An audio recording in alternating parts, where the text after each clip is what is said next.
timer. Just keep an eye on it. Thanks. Okay. So I switch here.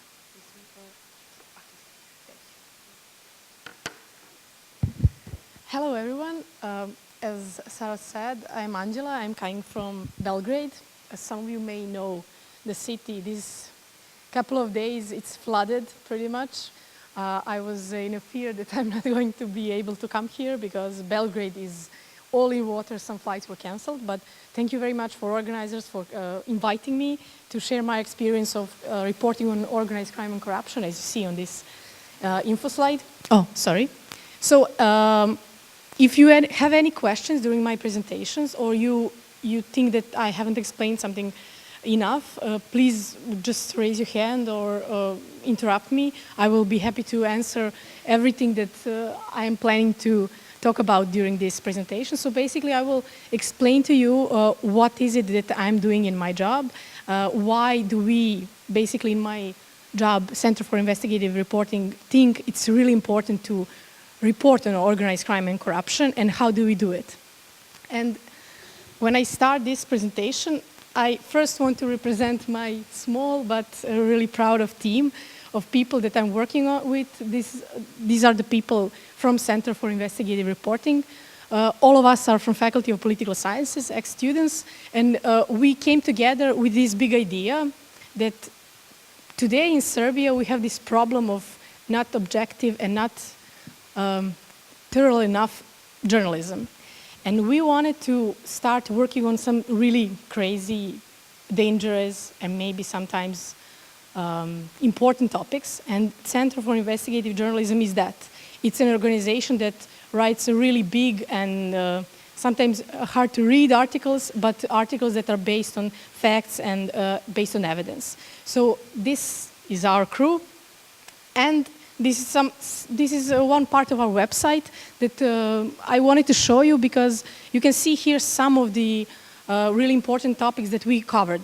It's basically about judiciary, public procurement, everything connected to organized crime, everything connected to corruption.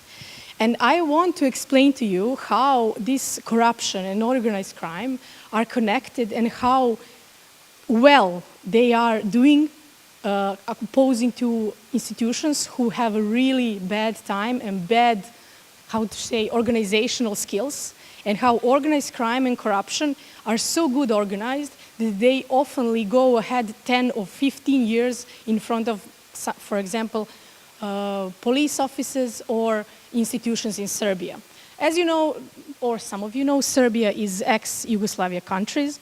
It's pretty much the biggest country from ex-Yugoslavia, but it's not the strongest one regarding democracy and regarding economy. So we struggle pretty much still with state institutions. We struggle with organized crime, and as you see, previous speakers had this great experience from war zones. Serbia is today struggling with the effects and consequences of wars that happened in the 90s.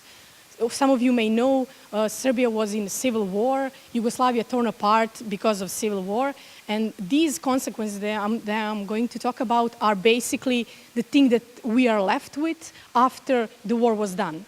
And now we have to build institutions, now we have to make our government stronger. So, yes. If I'm not loud enough, I'm sorry. So basically, this is what I'm going to talk about.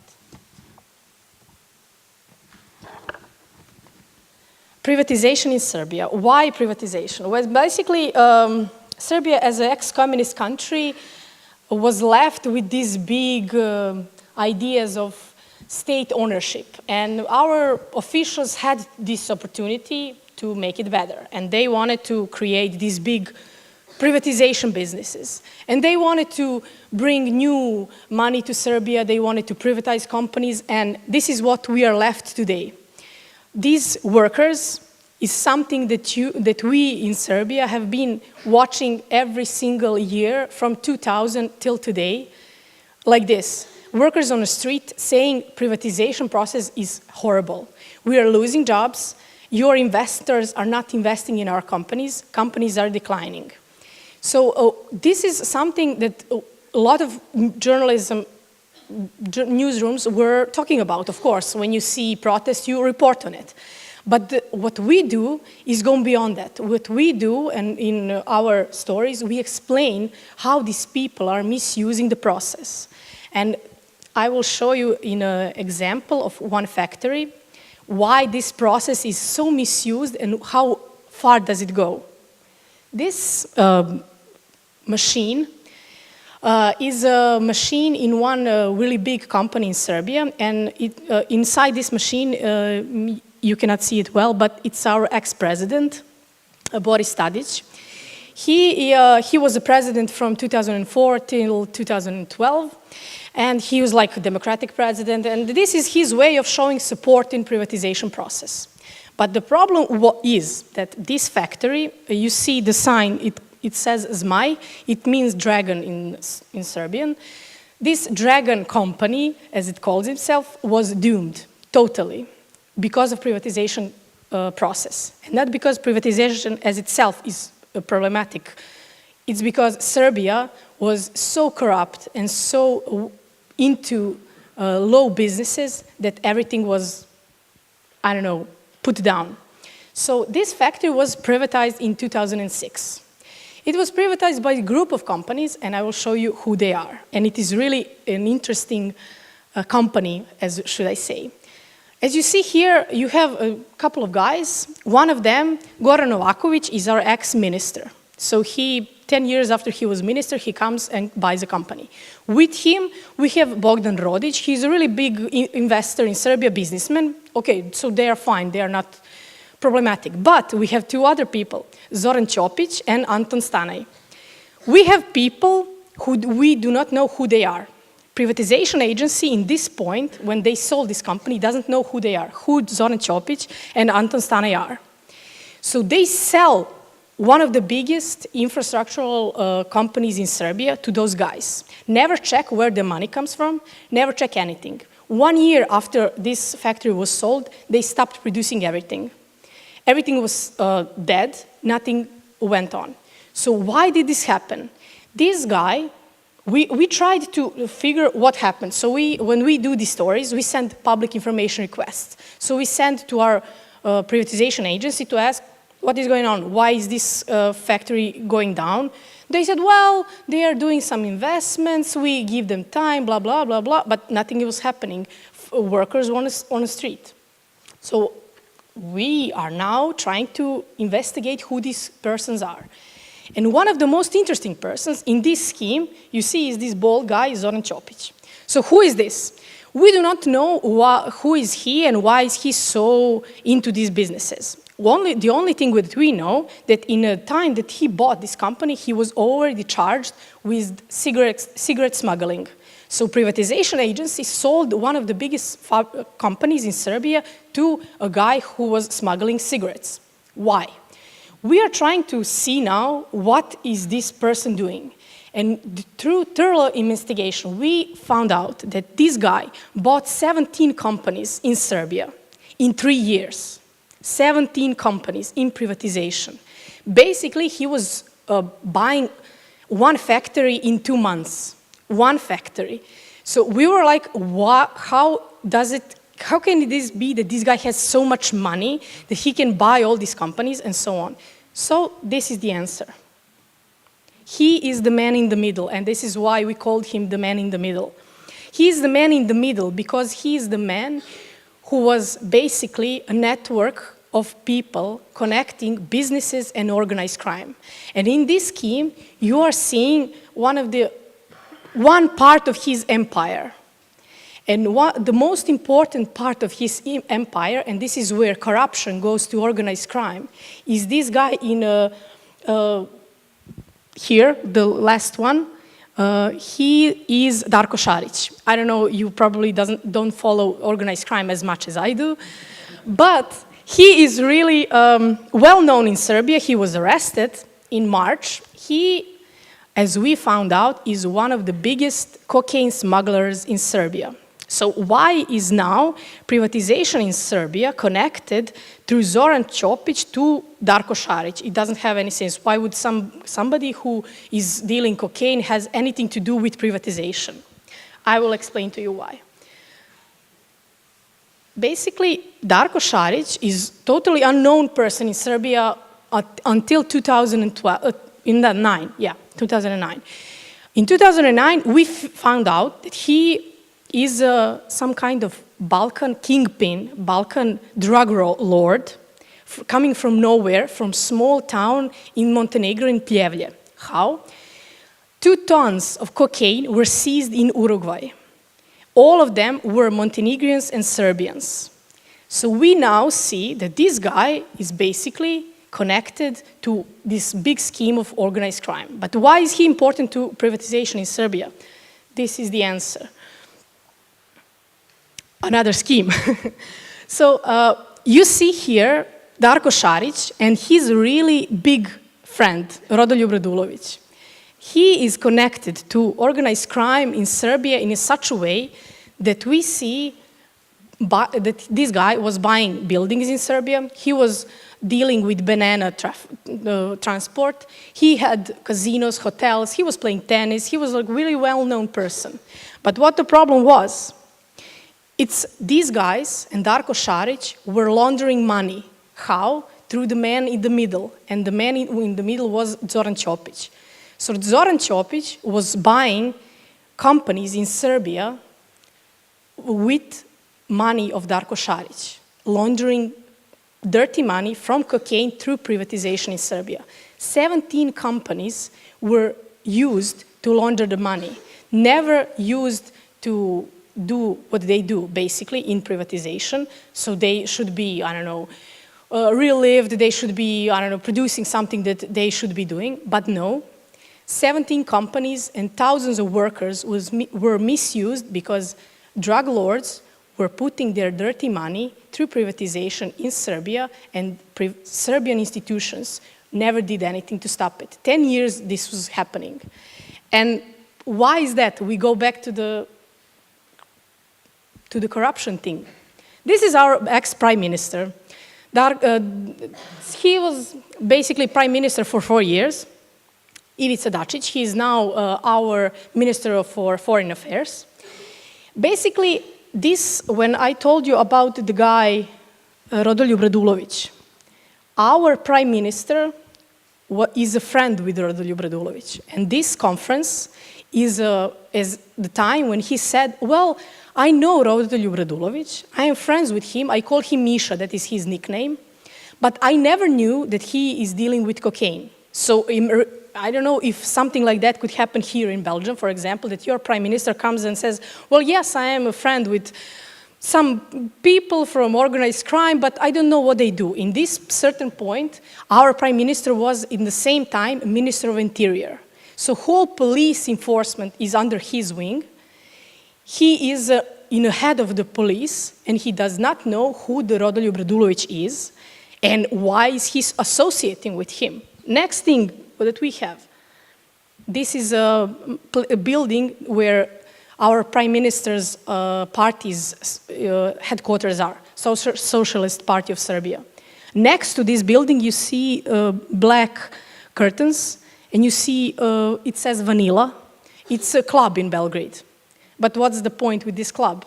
This club was owned by Darko Šarić, the same guy who smuggled 2 tons of cocaine from Uruguay to Eastern Europe and Southern Europe, is the guy who has a club in a building where our prime minister has his office.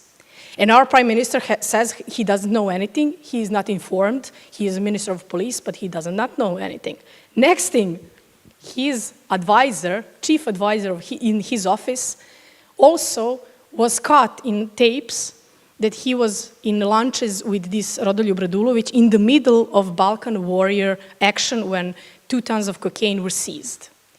So through this example, I just wanted to explain to you how just one protest, one worker group in Serbia connects to whole bunch of privatization companies, how these companies basically are the curtain for organized crime money laundering, and how organized crime money laundering is not functioning as itself. It always has connections to officials.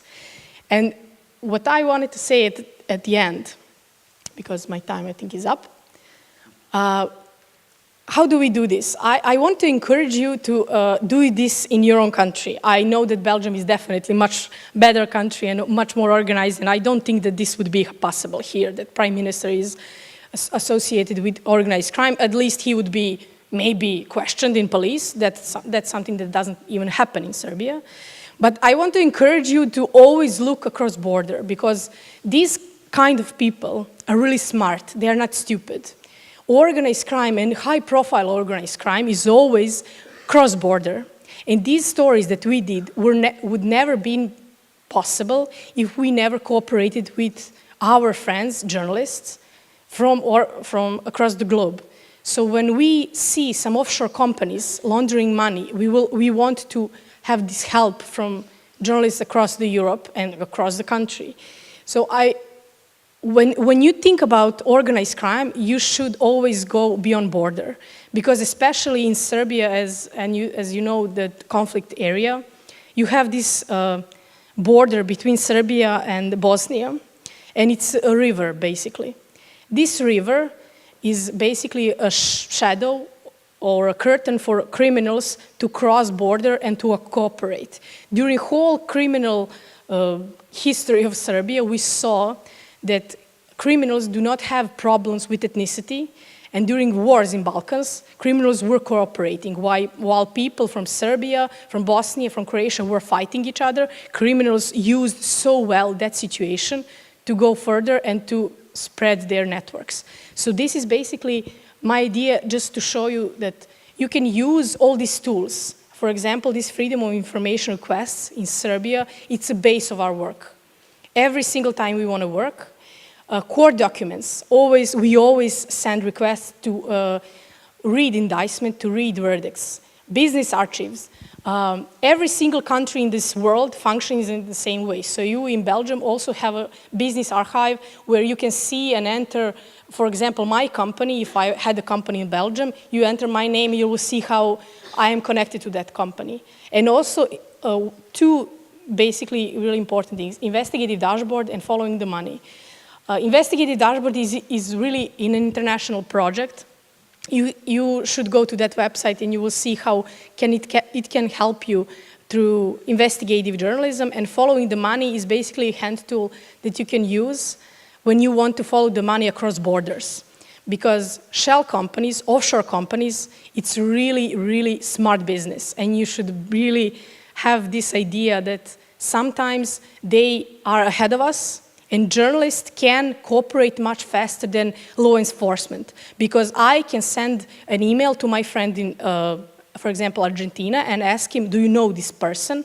But what Serbian police has to do is to send formal requests to the formal Argentinian Ministry of Affairs, so they can discuss it, and it can take months. For me, it's one email. And if I have a big, strong network, as I think that we should develop, I can see that in one day. And police enforcement and officials and institutions are much slower than this. And organized crime is fast. It goes so fast. It changes names of companies in one night. So this is why I think that it's great that all of you can hear a lot of different ideas and different experiences from different countries, and maybe connect in a way that we can maybe work together in the future and then cooperate and stop this organized crime figure and corruption in our countries. So that's it. Thank you.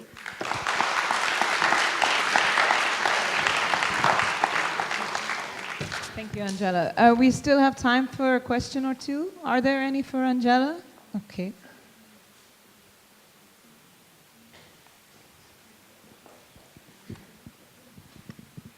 Thank you for your presentation. I wanted to ask you, how is your organization funded? Where do you, you're clearly very passionate about it, but how do you get paid to do this research? Well, Center for Investigative Reporting is a foundation. it's NGO work. We apply for projects and then we just get the money from donors, international donors. So we are totally don't sell our articles. We give them for free because in Serbia, nobody, for example, when we published the story about Prime Minister, basically, if we didn't do the PR work, nobody would republish it. And we are online media, so for our politicians, the most important thing is not to go to daily newspapers and TV. We can write whatever we want online. They don't care because most of people in Serbia don't really read online articles. So basically, the main focus for them is not for us, not to go online, not to go on TV or newspapers. So basically, we don't sell our articles. We generally make a plea to mainstream medias to republish it if they want sometimes, but sometimes they don't. So basically, we are foundation, yeah. So do you think if this network is exposed, and do you think then that the economy in Serbia is worse off or better off, is my question. I mean, the first speaker from Greece, he sort of said is that the journalists chose not to cover the stories about corruption because corruption has got two sides. In a way, it keeps the economy going. And if you start exposing a network, it could be that the whole system's collapse. I'm not saying that corruption is good, but it's the second economy. And what is your view about this? Well, our view and our goal is to stop these criminal and organized crime groups, or to make their business difficult. Because in Serbia, corruption and organized crime destroyed basically our society. Because as I said, during the war in the 90s, organized crime figures and people from corrupt parties did their best to use the situation. And 14 years after we had democratic elections, sometimes you just see that everything is the same. I mean, our prime minister was killed by mafia. Our economy is pretty much in a dead position because of organized crime and corruption. So basically what we believe is that we need to report on this because people do not see how well organized is that, and people do not see how it's easy for institutions to say, well, we don't have the means to do it, because basically it's better for them not to do it, and especially for corrupt political parties, as we see in this example, that basically are funding themselves with organized crime. So our idea of reporting on organized crime and corruption is that, just to make them to make their job harder, because I don't think we can stop them. The police and judiciary are the only ones who can stop them. So Šarić, by the way, was arrested, as I said, so that's a good thing.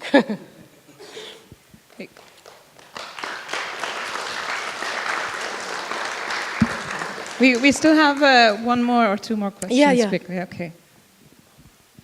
I was wondering, you are not, I'm here.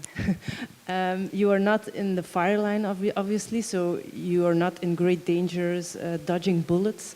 But I can imagine that your work exposing these corrupt politicians and drug lords can be potentially dangerous. Have you ever been threatened in any way, or some people from your organization? Well, yes, reporting on organized crime is definitely dangerous in a physical way. Reporting on corruption is dangerous in a different way, as in my experience. Organized crime definitely can be dangerous in a sense that you receive letters or something, and some journalists from Serbia now, because they reported on organized crime and corruption, have protection from police. For example, one of the best reporters in Serbia regarding investigative journalism, Brankica Stanković, lives with police protection for years now because they had information that she was going to be killed by some people from organized crime scene. What we do mostly have is threats that we are going to be sued. Because when we reported on our prime minister, or when we report that some company is laundering money, the one thing that they do, they sent us these threats that we are going to be sued and they are going to basically kill us because they're going to take all of our money away. But what they don't know, or they pretend not to know, is that we do every single sentence that we write based on evidence. And we have this fact-checking, as we call it, machine. Two girls in our department who basically read our text, and every sentence they ask us, how do you know this? How? And there is, if we do not have an evidence that Prime Minister is a Prime Minister, he's not going to be in an article as Prime Minister. Even though it's really easy to prove that he's Prime Minister, you go to official website. But when you work on companies, as I showed you in these schemes, you have to go to Cyprus, offshore, to Cayman Islands, offshore, to British Virgin Islands, offshore, all of them hidden. And that is when international cooperation with journalists comes to a place.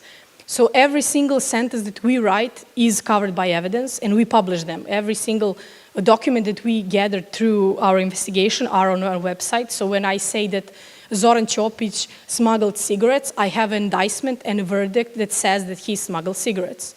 So this is why basically we protect ourselves through this. And of course, if somebody wants to beat us in the street, that's going to happen. But I think that they are smarter now not to do that. They just use the best thing that they know now, and that is censorship.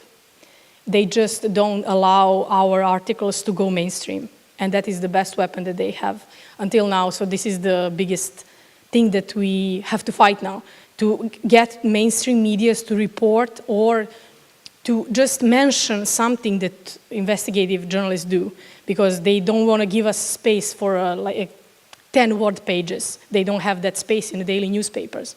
But if they don't write any single thing, it's like never happened. So you can go online, and online activists will go crazy, and everything will be online. But if it's not on TV or if it's not on daily newspapers, I'm talking about Serbia. I don't know if that's the case here. But in Serbia, that is the mainstream medias are creating this public opinion. So the best weapon that they have so far is censorship. And that is really, last 2 years, censorship in Serbia became out of the proportions. And it's really, really bad. Okay. I'm sorry, we don't have time for more questions, but please do feel free to speak to the guest speakers during the break. We will have a break now until 11:05. And especially the second-year journalism students out there who will be going to Belgrade next year, I encourage you to talk to Andjela.